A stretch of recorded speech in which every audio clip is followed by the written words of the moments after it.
किन वासना दिएछ? घरको हालत बदल्ने तपाईँ नै हो।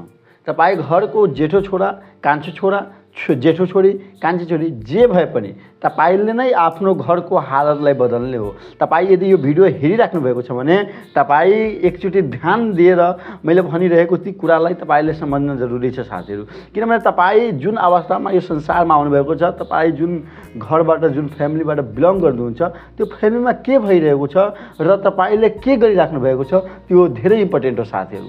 तपाईँ त्यो फ्यामिलीको लागि कहाँसम्म कसरी तपाईले मुभ गरिराख्नु भएको छ, कसरी तपाईले एकअर्कामा सहकार्य गरिराख्नु भएको छ र तपाईले के मिसन बनाएर कसैको मेहनत गरिराख्नु भएको छ, जसको कारणले गर्दा तपाईको घर परिवारलाई चाहिने बेसिक निडदेखि लिएर ठुलो ठुलो ती सफलताहरू पनि पाउन सक्नुहुन्छ। त्यसको लागि तपाईँ सबभन्दा ठुलो जिम्मेवार व्यक्ति हुनुहुन्छ अनि तपाईँ नै तपाईँको घरको हालतलाई बदल्न सक्नुहुन्छ। त्यसको लागि तपाईँ के गरिराख्नु भएको छ? हाम्रो तपाईँले साथ दिनको लागि हाम्रो इन्जिनियर के च्यानल तपाईँहरूको लागि हरपल तयार छ। त्यसैले यो च्यानललाई सब्सक्राइब गर्नुहोला। दिमागमा केही चलिरहेको छ भने त्यसलाई कमेन्ट गरिदिनु होला।